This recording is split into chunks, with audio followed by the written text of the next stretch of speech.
Bonjour, je me présente, mon nom est Paul-André Thibert, chanteur du groupe Dionysos, qui fait aujourd'hui carrière seule. L'été, je chante sur le coin des rues. Peut-être que vous m'avez déjà vu quelque part au centre-ville, Sainte-Catherine et McGill. Je chante à la terrasse des cafés pour vous faire boire, pour me faire remarquer. Ce qui m'a amené à la musique, en fait, c'est mon beau-frère, Pierre Critchley. Ma sœur était mariée avec et fréquentait un musicien qui avait un groupe qui jouait à Sainte-Martine, les Falcons, si je me souviens bien. Et un de ses amis, Pierre, était bassiste, et c'est Pierre qui l'avait financé, qui avait financé l'achat de son instrument, et son copain l'a abandonné. Et Pierre s'est retrouvé avec une basse et un amplificateur Fender, une basse Fender Jazz, pour ceux qui connaissent ça. Et il a demandé à ma sœur si son petit frère aimerait ça, faire de la musique. Ma sœur a dit oui. Alors, j'ai hérité, à l'âge de 16 ans, d'une Fender Bassman avec un amplificateur Fender 4-12 pouces, pour ceux qui connaissent encore une fois. Et un de mes cousins, les frères Amiotte, pour ceux qui connaissent dans la région de Mercier, les frères Amiotte jouaient au Cygne Blanc et mon cousin m'a demandé à mon père si je pouvais le remplacer le dimanche parce que sa blonde trouvait qu'il faisait trop de musique et qu'elle voulait le garder pour lui le dimanche. Elle voulait garder ses dimanches. Alors, mon cousin est venu voir mon père pour demander si Paul-André pouvait le remplacer le dimanche au Cygne Blanc de Mercier. Alors là, il y avait des spectacles, naturellement. Mais le dimanche après-midi, c'était plus convenable, mais c'est comme ça que j'ai commencé ma carrière de musicien de bar dans les bars à l'âge de 16 ans avec mes cousins Amiotte. Un peu plus tard, mon cousin Claude Amiotte, on a parti un groupe ensemble. On s'est appelé Édipe et les complexes freudiens. Alors, Édipe et les complexes freudiens, naturellement, on était tous les deux au cours classique et on était imbus de lettres et de culture grecque et latine. Alors, voilà, on part le groupe qui s'appelle Édipe et les complexes freudiens. On a fait quelques spectacles à l'époque, c'est en 66, ça. Alors, j'ai 15-16 ans, j'ai 16 ans. Et plus tard, le groupe, on s'est tourné vers la mode de la musique rhythm and blues. Alors, à l'époque, on avait le Big Sound of Detroit avec des chanteurs comme James Brown, Otis Redding, Sam and Dave. En fait, Mustang Sally, tout le monde a connu ce grand succès-là. Alors, on a ajouté une trompette et un saxophone à notre formation. Et là, on a eu un bon succès. Là. On a joué en ville dans des gros cabarets et ça roulait. Là, jusqu'à ce qu'arrive en 69 la fin des études classiques. Alors, nous, chacun était dans le collège, devait aller... nos chemins se séparaient là. Alors, certains s'en allaient à l'Université de Montréal, d'autres à l'Université de Sherbrooke. Alors, le groupe a comme naturellement brisé. Et c'est là, au printemps 69, que Robert Lepage et Jean-Pierre Legault de Valleyfield sont venus me voir pour me demander si je voulais joindre leur nouveau groupe qui débutait. Là. Alors, les premières répétitions. Le groupe n'avait pas de nom encore. Alors, je suis allé à la première répétition, puis il m'a demandé d'être chanteur. On n'avait pas besoin d'un bassiste. Jean-Pierre Legault voulait jouer la basse, et on m'a demandé d'être juste chanteur. Bon, moi, j'aimais bien jouer la basse. Bon, mais après, j'ai dit, je vais aller voir. Alors, je suis allé voir la première répétition, et là, on m'a fait écouter le répertoire qu'on voulait interpréter. Je n'étais pas certain. Il y avait des groupes que je ne connaissais pas du tout. Un certain groupe qui s'appelait Led Zeppelin, et un autre qui s'appelait Deep Purple. Je ne disais rien, moi. Moi qui étais plutôt issu du rhythm and blues, comme je disais tout à l'heure, j'aimais bien le soul et le blues. Alors, j'ai dit, je vais y penser. Finalement, j'ai écouté ça comme il faut, puis franchement, Led Zeppelin, ça m'a rentré dedans pas mal. C'était un disque importé. Personne ne connaissait ça au Québec. C'était un copain de Jean-Pierre Legault qui avait acheté ça comme en importation. Et c'était assez... c'était un rock un peu bluesé, jazzé. Ça laissait place à beaucoup d'improvisation. Alors, j'ai dit oui, et on a commencé à répéter sous le nom de... on s'appelait Louis Riel. Pourquoi ça? Je ne sais pas pourquoi, c'est out of nowhere. On avait décidé de s'appeler Louis Riel. Alors, en hommage, naturellement, au patriote Louis Riel, au Métis. Alors, le premier spectacle de Dionysos a eu lieu en septembre 69 à la Cité des Arts et des Sports de Valleyfield, la piscine derrière le collège. Là. Puis ça a été mémorable. Led Zeppelin a fait son effet et on avait un bon guitariste. Les solos, tout ça, ça a vraiment, vraiment démarré sur les chapeaux de roue. Et dans la salle, il y avait un de nos copains du collège qui s'appelait Jean Larose, qui a dit « Ah, les gars, le show, là, c'était dionysiaque. » Dionysiaque.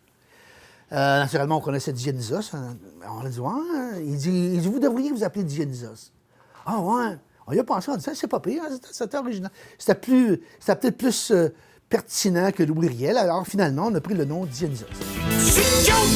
Les traversiers sont là pour traverser. Les traversiers. Ce qui est arrivé avec ce qui a été vraiment l'élément déclencheur du groupe, c'est qu'au collège, on est en septembre 69, je suis à l'université, mais on a toujours nos attaches au collège de Valleyfield, nos amis sont là. Alors là, la troupe de théâtre Les Coquillards, pour ceux qui connaissent dans la région, Les Coquillards était une troupe de théâtre amateur du collège. On a décidé de faire une espèce de création collective, et ça s'appelait « Je te trouve, je te bouge, puis je te trouve ». C'était un professeur du collège, Gabriel Pierre Ouellet, qui avait écrit ça. Et on avait besoin, on voulait un groupe live dans le show. Alors, on a participé à la création de cette pièce-là. Et c'est là qu'on a composé nos premières chansons. On a composé Narcotique, en fait, qui était la chanson thème de l'histoire de la pièce, qui racontait la pièce. Parce qu'en fait, la pièce racontait l'histoire d'un étudiant qui se fait buster par la police, un vendeur de potes. Hein? Alors, aujourd'hui, c'est légal, mais dans le temps, ça ne l'était pas. Alors, ça raconte ça. Et le fun qu'on avait, c'est que tous les comédiens, on était peut-être une dizaine, il y avait une grosse distribution dans cette pièce-là. Alors, on s'est fait des amis, on était vraiment une belle gang, puis on faisait des parties fin de semaine, on louait des chalets, puis on s'éclatait, puis on faisait beaucoup d'improvisation musicale, puis ce qui était le propre de la musique prog. Les comédiens, lors de nos premières prestations dans des endroits publics, dans des clubs ou dans des salles, venaient tous à nos spectacles. Là, naturellement, nous autres, il y avait des chorégraphies, on avait un spectacle qui était déjà presque monté hein, à cause de ça. Alors, c'était vraiment très, très, très festif et très éclaté. Puis, la réputation du groupe s'est faite assez rapidement. Ensuite, là, on arrive au printemps 70, on arrive à l'année 70. Là, on perd notre guitariste, Claude Gauthier, qui était notre guitariste. Il avait le choix là, entre une bonne job à la Goodyear et faire de la musique. Il a peut-être fait le bon choix, il a choisi la Goodyear. Alors là, il a fallu qu'on change de musicien. Et là, c'est là qu'est apparu Éric Clément, un musicien de Châteauguay. Il nous a vraiment jetés à terre. Lui, les Zeppelin aussi, il connaissait toutes les riffs de Page, puis il était sa coche. Il y avait une petite Gibson Junior rouge. Puis c'était un gars qui aimait faire du son, c'était un gars maniaque de son, il travaillait son son. Puis vraiment, Éric, là, c'était vraiment ça qui nous a... Ça a créé notre son. Ça a comme figé notre son. Là. Le groupe avait trouvé sa personnalité. On avait déjà André Mathieu sur le keyboard, qui était excellent, qui était showman. Et quand Éric est arrivé, là, ça a vraiment... on a pris une grosse coche de plus. Puis c'est là qu'on est allé jouer dans un endroit qui s'appelle la Galerie Café à Montréal. C'était, pour ceux qui connaissent, c'était au coin de Saint-Paul et Plage-Jacques-Cartier. Puis on jouait là on passait le chapeau. Le propriétaire ne chargeait rien à la porte. Puis on se retrouvait avec plus de potes, de joints de potes, puis de dimes de hash que d'argent dans le chapeau. Alors on ramassait l'argent, le peu d'argent qu'on avait collecté pour arrêter au Select au coin de Saint-Denis et Sainte-Catherine pour prendre le seul repas de la journée. Puis on allait coucher chez Godon au coin de la rue, pas trop quoi, là, près de Saint-Denis et Sherbrooke, il y avait un appartement là, où on pouvait crasher. Et on a passé tout l'été 1970 à jouer là. Et de semaine en semaine, la crowd, le public grossissait. À un point où le propriétaire il est venu nous voir et il me dit « Hey les gars, là, on peut peut-être mettre un cover charge. » Lui aussi, il a fait sa pièce. On a dit « Non, on va respecter le contrat de base. Toi, tu vends tes sandwichs et tes liqueurs. » Parce qu'il n'y avait pas de boisson, là. C'était un café. Alors, toi, tu vends tes sandwichs, tes liqueurs, puis nous autres, on ramasse le chapeau. Mais là, le chapeau commençait à avoir vraiment des sous dedans, là. Puis, je me rappelle que les vendredis soirs, les samedis soirs, on vidait la salle entre deux spectacles pour faire rentrer du nouveau monde. Puis là, on avait un show, là. Et puis là, cette année-là qu'on a passé à la Galerie Café, ça nous a permis de monter notre répertoire, de créer, parce que l'après-midi, on allait là, les instruments étaient là, c'était aussi notre salle de répétition. Alors, c'est là qu'on a monté notre répertoire. Puis un soir est arrivé dans la salle, le bouche-à-oreille à Montréal s'était fait, puis un soir est arrivé dans la salle Yvan Dufresne, un producteur très connu à l'époque, Donald Lautrec, qui était l'artiste d'Yvan Dufresne, et M. Charles Aznavour, qui était venu, que M. Dufresne avait engagé à la Place des Arts, puis M. Charles Aznavour voulait triper à Montréal un soir, puis il voulait avoir quelque chose de spécial. Il dit, on peut avoir quelque chose d'un peu éclaté. Alors, ils l'ont emmené à la Galerie Café, voir le show du Dionysos. Puis Donald Lautrec a comme accroché, là. Il est venu nous voir après, puis il avait bien aimé ça. Puis en fait, Donald Lautrec nous a approchés pour faire un disque, celui-ci, notre premier album qui s'appelle Le Grand Jeu. Comme je le disais tout à l'heure, Lautrec avait des conditions spéciales à Radio-Canada quand il faisait son spectacle, le Lautrec Show. Et on est rentré une fin de semaine aux Frais de la Reine, dans les studios de Radio-Canada, un vendredi soir. Puis le dimanche soir, on ressortait avec un album fait. Alors, cet album-là a été fait de façon, on peut dire, directe. Chacun était avec son micro, comme si on était en spectacle. Moi, j'étais dans une bulle de verre. Le batteur était dans un studio fermé avec les écouteurs. C'était la première fois qu'on mettait les pieds dans un studio, hein. Alors, de travailler avec les écouteurs, c'était assez intimidant. Ça a pris un certain temps avant de retrouver notre confiance. Mais c'était aussi assez spécial parce que aussitôt qu'il y en a un qui se trompait, il fallait recommencer. Alors, pour un chanteur, chanter pendant presque, mettons, 10 heures, 12 heures, là, ça a été c'était quand même un exploit. Il faut se rappeler qu'on avait 20 ans, 18 ans. Le plus jeune avait 18 ans. Moi, j'avais 21 ans. Le plus vieux, Jean-Pierre Legault, a 22 ans. C'était notre première expérience en studio. Mais ça a donné un album assez exceptionnel. Cet album-là, si je peux me permettre, cet album-là, c'était le premier album pochette double en couleur au Québec. Pochette double, en couleur, en 4 couleurs process. Création de Jacques Bourassa, un artiste de Ville de Lévis, qui a eu une agence publicitaire à Montréal pendant des années. C'est lui qui a fait le logo du Festival de jazz. Et avec... Ah, j'ai pas le carton. Il y avait un carton ici, autrefois, là, avec les paroles. Alors, ça s'appelait Le Grand Jeu. Ça a eu beaucoup de succès, surtout dans les radios étudiantes. Alors, il faut se rappeler, les cégeps commençaient à l'époque. C'était le début des cégeps et il y avait toute une effervescence là, dans les cégeps. Alors, il n'y a pas beaucoup de salles qui pouvaient recevoir un groupe rock progressif comme nous. Il faut se rappeler qu'à l'époque, le show business québécois était fait pour des artistes comme Jacques Michel, Pauline Julien, Robert Charlebois, à la limite, qui nous a certainement beaucoup influencés. Mais on était encore à l'époque de la boîte à chansons. Je me rappelle qu'en 1970, on était sur les spectacles de la boîte à chansons à Sainte-Adèle, je ne sais pas comment ça s'appelait, là. Mais on était programmés avec justement les artistes de l'époque qui étaient les Vigneault, les Veillés. Alors, dans la programmation du Patriote, le Patriote de Sainte-Agathe, il y avait les Vigneault, les Veillés, Dionysos. Wow! Ça clashait un peu. On était arrivé un petit peu trop tôt dans le show business québécois.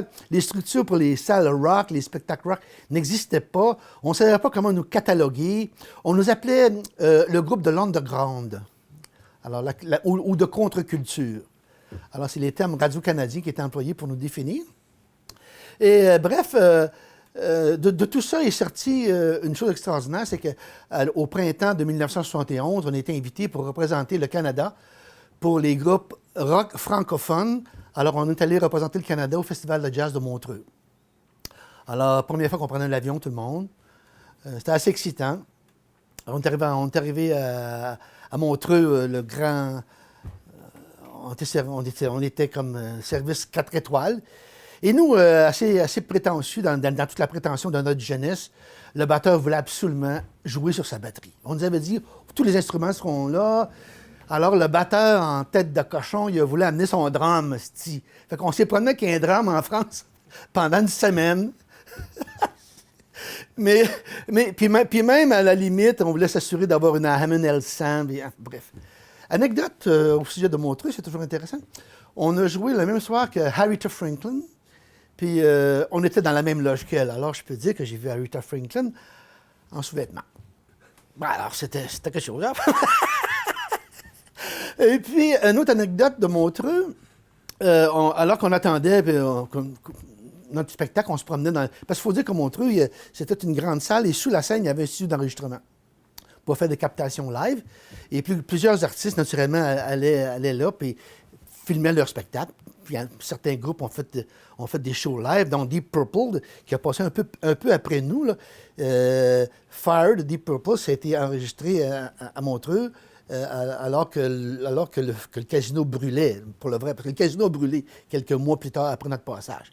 On a brûlé les planches, peut-être? Non, c'est une joke. Mais on est allé, Robert Lepage et moi, on se promenait, puis par une fenêtre, on voyait le studio, on regardait. Puis on a vu une gang de gars qui déroulaient un gros ruban, un ruban d'enregistrement, un 3 pouces, un 2 pouces. Puis ils déroulaient ça, ils faisaient un gros tas avec ça. Fait que je demande à quelqu'un, je dis, qu'est-ce qu'ils font? Ah, il dit c'est Pink Floyd. Ils sont venus là, il y a quelques semaines, puis ils sont venus écouter le spectacle, puis ils trouvent que c'est pas bon, alors ils détruisent la tape. Moi, j'aurais aimé ça aller le rembobiner, ça aurait fait un bon bootleg. Alors ça, c'est une anecdote aussi de Montreux.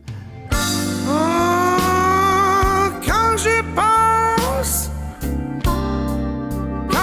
pense à Suzy qui s'ennuie. Puis à l'automne 1971, on est rentré faire le deuxième album. Faire un opéra rock, c'était... Bon, le budget était un peu déficient, on a essayé de négocier, mais c'était impossible. C'était très difficile avec cette compagnie de disques-là. Le disque est sorti, mais c'était très différent de celui-ci. Alors, honnêtement, avec le recul, on peut dire que c'était une erreur de faire ça. On était un peu présomptueux, on voulait vraiment faire un nouveau spectacle complètement sans tenir compte des succès qu'on avait eus dans le disque précédent. Le public n'a pas aimé ça. Les radios non plus. Alors, le Prince Cruel a été un échec. Alors, ça arrive, c'est mauvais choix artistique, mais ça a créé tout un ramdam dans le groupe. Naturellement, quand ça se met à aller mal, quand ça se met à chier, là, tout va mal. Alors, on a perdu Jean-Pierre Legault, qui était l'initiateur du projet. Le bassiste a quitté. Et là est arrivé un nouveau bassiste, Fernand Durand, un ami d'Éric, un excellent musicien. Bon compositeur aussi, mais qui arrivé avec une nouvelle optique musicale, un peu plus pop, un peu moins prog. Mais ça n'a pas été long, on s'est ajusté rapidement. On a fait un premier 45 tours avec deux pièces sur des paroles de Marcel Sabourin et sur des paroles de Michel Garneau, le poète. Alors, on a fait Suliab et J'ai jamais. Alors là, ça a lancé un petit peu la carrière du groupe. On avait au moins 2 nouvelles tunes à la radio. Là, on était reparti sur un bon élan. Mais lorsqu'on est venu pour reparler d'un 3e album, parce que là, on composait, là. Lorsqu'on est venu pour reparler d'un album avec Art Young, les portes ont été fermées. On dit, on a perdu de l'argent avec le Prince Cruel, on n'investit plus dans vous autres. Mais là, on avait un contrat qui encore pour 3 ans, là. Alors, 3 ans sans lancer un album au Québec, là, tu disparais de la carte, là. Alors, c'est ce qui est arrivé. Ça s'est décliné. Là, ensuite, on a perdu notre joueur de keyboard, André Mathieu, a laissé le groupe. On a trouvé un nouveau claviériste qui s'appelait Philippe Bech. Philippe Bech était de la mouvance anglophone de Montréal. Il jouait souvent avec Mahogany Rush. Alors, il amenait une nouvelle gang, un nouvel esprit. Un excellent musicien, lui aussi. Il avait fait Berkeley en musique. Un pianiste hors pair, mais un peu plus jazzé. Alors là, encore un autre virage musical, un petit peu. Tu sais, un groupe, c'est comme ça quand on travaille en groupe. Il suffit de changer un élément, puis toute la balance change. Mais moi, j'étais à l'aise avec Philippe. Mais Philippe était porté vers le jazz. Et Éric, qui lui aussi adorait jammer. Alors là, le groupe prenait une tournure très musicale. Alors, on avait assez de stock pour faire un album. Et même qu'en 75, en 74 plutôt, on se rendait compte que la scène musicale rock québécois changeait. On voyait la montée de groupes, l'arrivée de groupes comme Beau Dommage, Harmonium et Garou-Loup. Le rock déclinait. Offenbach était parti pour la France, tellement la scène rock s'était écrasée au Québec. Les seuls endroits où on pouvait jouer, c'était quasiment dans les bars. On retournait dans les bars. Quoi. Moi, je retournais comme en 67. Là. Alors, la scène musicale était moins intéressante. Et finalement, en 60, c'était la montée du nationalisme québécois. Le Parti québécois arrivait au pouvoir. Et là, Philippe, lui, il disait, écoutez les gars, on devrait chanter en anglais. On peut aller à Toronto, Ouais, je dis, on va essayer. Et moi, on a essayé, puis moi, mon accent en anglais était à chier. Alors, j'avais l'accent gros de même. Fait que Philippe, il disait, Paul-André, ça marche pas, là, c'est ton accent, prononce pas comme il faut. Je dis, moi, j'ai dit, si vous êtes pour vouloir chanter en anglais, moi, je débarque. Alors là, en 74, on a fait un dernier show à Sept-Îles. On a fait une tournée qui nous a emmenés à Sept-Îles. On a rempli toutes nos salles. Puis à Sept-Îles, le groupe s'est séparé. Alors, c'était en avril 74. Alors, moi, un peu débiné, là. J'ai voyagé, j'ai fini mes études. Puis, en revenant d'un voyage en France, j'ai rappelé les gars, j'ai dit, là, on serait libre de changer de compagnie de disques. Moi, j'avais un projet. J'ai ramassé des gars. J'ai trouvé un nouveau musicien en Jean-Pierre Forgette, un joueur de sax et de clavier, qui lui aussi était, sur le saxophone, était, en tout cas, un génie. Là. Et on a travaillé en studio. On a loué une petite maison à Châteauguay, sur la rue Daniel. On s'est créé une petite compagnie avec un de mes chums, Daniel Boulay, qui était comptable. On s'est redonné une structure administrative. Puis là, on s'est dit, on va mener nos affaires nous-mêmes. Alors, je suis retourné voir Yvan Dufresne, qui était à l'époque chez Durham, London. Puis je disais à Yvan, j'ai dit, est-ce que tu pourrais nous faire une avance si on rentre dans le studio, je suis prêt à faire un album sur notre étiquette, on va vous confier la distribution et tu peux me donner une avance. Il nous a donné 10 000 $. Alors, 10 000 $, le studio était 100 $ dans le temps. Là. Alors là, on est allé voir les gens au Studio 6. On avait un producteur qui s'appelait Peter Burns, qui travaillait là. On a dit, nous autres, on est bien ouverts, on va prendre les trous la nuit. On va travailler de nuit s'il faut, ça ne dérange pas. Alors là, on leur a donné un montant forfaitaire pour faire tout l'album. Alors c'est comme ça qu'on a fait le 3e album, Changer d'adresse.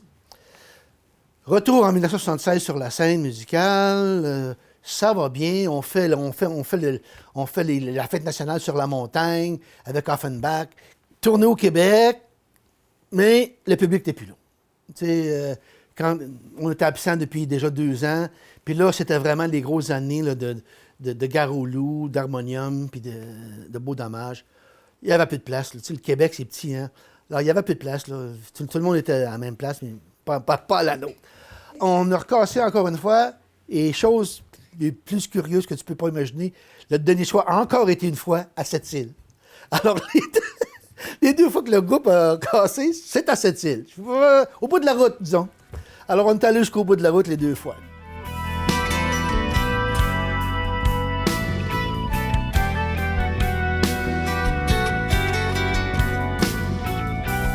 Alors, on est en 1976, le groupe se sépare pour la 2e fois, mais on avait déjà une possibilité d'engagement dans un club à Mélogeville.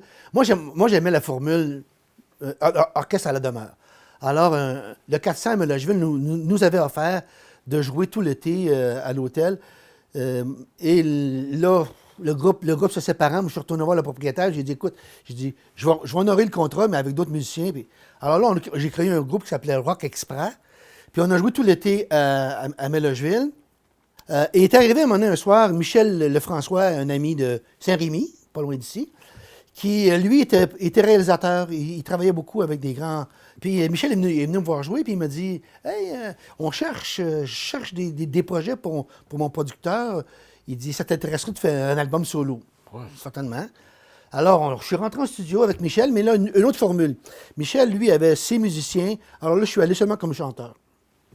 Alors, c'est Michel qui a fait les orchestrations avec ses musiciens. Moi, j'ai fait la voix, je suis allé chanter. Et j'ai demandé à ce que les musiciens de Dionysos aient une participation, soit dans les solos, des choses comme ça. Alors, c'est pour ça qu'on a appelé ça « Musique de mes amis Dionysos », parce que j'ai repris des chansons qui étaient sur la table de travail du groupe qu'on n'avait pas hachées. Ça m'a permis de continuer à travailler en musique pendant quelques années. Et j'ai raccroché mon micro, on peut dire, en 1981, lors d'un dernier spectacle au Beach Hotel qui a duré toute la nuit. Jusqu'à ce qu'à un moment donné, le CD sorte. Quand le CD est sorti, là, on était un petit peu triste parce que tout le monde délaissait les vinyles. Puis même moi, j'avais même plus de table tournante. J'ai dit au gars, il faudrait bien qu'on se fasse faudrait bien avoir un CD. Fait que là, on s'est mis à chercher le producteur. Où étaient nos bandes? Est-ce que nos bandes avaient été jetées aux poubelles? Qui avait ça? On ne trouve rien. On n'a rien trouvé. Alors, on était devant un dilemme. J'ai dit au gars, ça vous tente-tu qu'on retourne en studio? Moi, j'avais une entreprise, j'avais une bonne structure financière.